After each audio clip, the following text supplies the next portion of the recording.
transmission. Ho, ho, ho. Merry Christmas!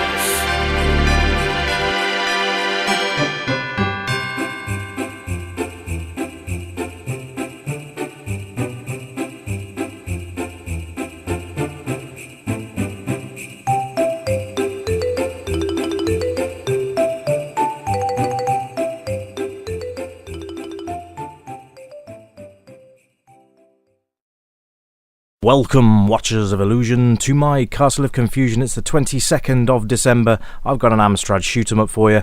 Have a look at this one.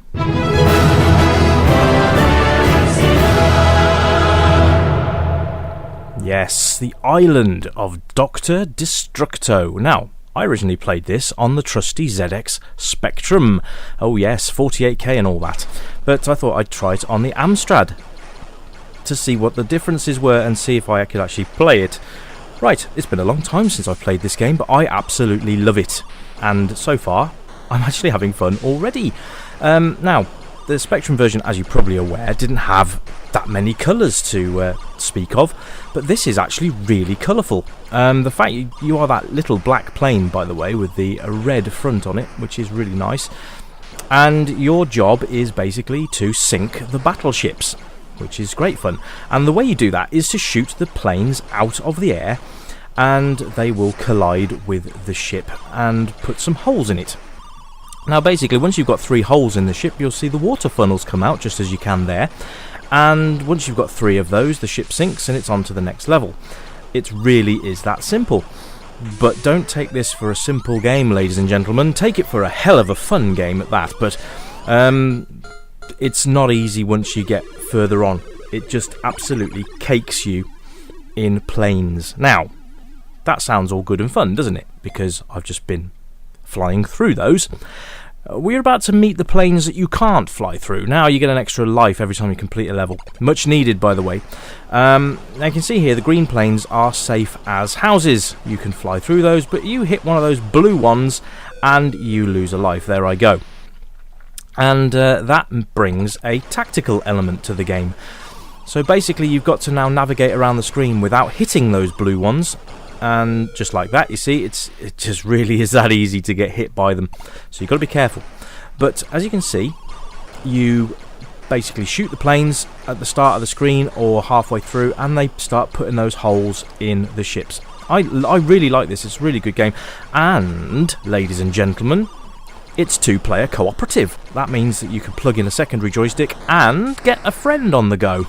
Now, it's a much more fun game with 2 players, but I have to tell you this, that although when I say that a 2-player game is more fun, and they are generally, this is a hell of a fun solo player game too. Absolutely on the money. I love this game. I think it's absolutely fantastic, and it's good just to have, 10-minute chucker on. Although if you've got the tape version of the game, you may want to spend more than 10 minutes, because it's going to take about that to load the game, isn't it? Memories.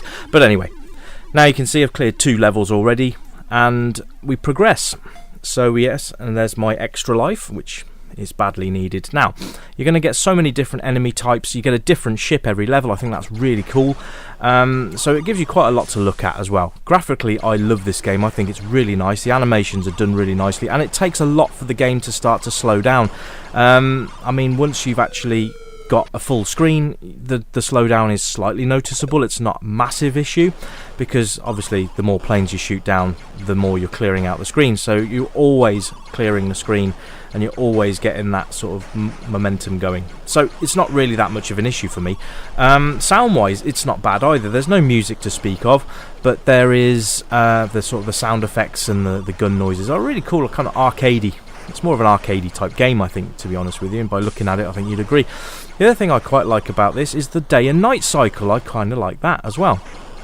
The fact that you actually feel like you're having a massive battle trying to sink these ships through a period of time, and I quite like that as well. Now, there are a couple of things you can do. You can launch bombs from your plane. If I can remember how to do that, which I can't, then I will try and do it for you later on.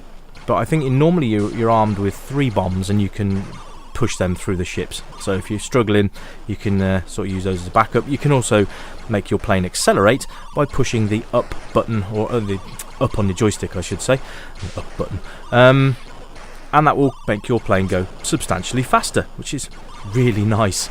I kind of like that. So you can sort of get out of there quickly if you find yourself in a bit of a pickle. Now you're going to have other things in the game. You're going to have other coloured planes as well, which do different things. There is a yellow one which launches bombs at you, which is lovely. So you've got other things to avoid. And let's move on. So we've got the extra life there, and we are ready to continue. Oh, look at that nice red boat, which has turned purple. Must be the lighting. Didn't know it was that advanced. Oh, been knocked out of the air already. Now we should start to see some helicopters coming into the game. Yes, there it is. Airwolf, just making an appearance there. But the helicopters are not nice. If you blow up a helicopter, it spins out of control towards the bottom of the screen, and it can still hit you. So, unlike the blue planes or any of the planes really, once they've been shot down, that's it. You can pass safely through them. But helicopters will continue to become a threat during their descent. So you've got to be a bit careful with that. Now the other thing you'll see are like sucker darts and also satellites as well. There is so much in this game for you to be careful of. So sometimes it's best just to stick around the bottom of the screen and just try and shoot upwards as they come overhead. But where's the fun in that? Try and get it mixed up and have some tactics on you as well, which always helps. There you go, there is a satellite, and while I was looking at that, I got knocked out of the air by a blue plane. But yeah, so here we go. Yeah, hit by the helicopter on the way down. Just the thing I just told you to be careful of. But I think this is a great game, and it will keep you occupied for quite a long time, because you'll always want to progress and do better and see what other treats they've got in store for you. Because this game is a treat. And to be honest, you know, fun is the paramount thing for me. And you know, even if this doesn't look like your type of game, give it a go. It's one of those sort of games, I wouldn't say it's a bucket list game, but I would say it's worth having at least a go on before. It's kind of on your games list. Let's put it as a games list. So bucket list is a bit morbid, isn't it? But yeah, I would recommend playing this game at least once. And then you can say you've played the island of Dr. Destructo. What a great game. But yeah, always play with two if you can. If you can get a friend round and play two-player, this game opens up the fun factor to 10. And it's always more fun playing with your friends. Sorry, that came out a little bit more rude than I wanted it to, but never mind. So you can see we are putting the holes in the ships, and they are basically going to sink. You can see it gets a lot more crowded with blue planes. You'll notice that the blue planes are becoming much more common, and the green planes are starting to become less common, making your playing field more of a danger zone. I kind of like that though, and I'm running out of lives. But I think I just managed to get that there before. I think once the screen freezes, that's it, and you basically, if you were going to lose a life, you don't. So there you go. I've got 2 lives now. So now I think it's going to be an island. Yes, it is. Oh, what a memory. Okay, so basically it's the same again, but this time you've got to bomb the island and you've got to sink it, as you do. But anyway, guys, while this is playing, I would just like to wish you all a very Merry Christmas, because this is the final broadcast for the week. As it's Christmas on Sunday, I will be busy getting things ready over the next few days. So I hope you guys are all going to have a very retro Christmas and a very, very happy New Year. Although I will see you before the New Year. I'll be back next week with at least a review for you. And just to say hi. But hope you've enjoyed it anyway, guys. Thanks for tuning in, as always. Very much appreciated. Remember to like, share and subscribe. Have yourselves an incredibly brilliant Christmas, guys. And I'll catch you in the next time. Bye for now!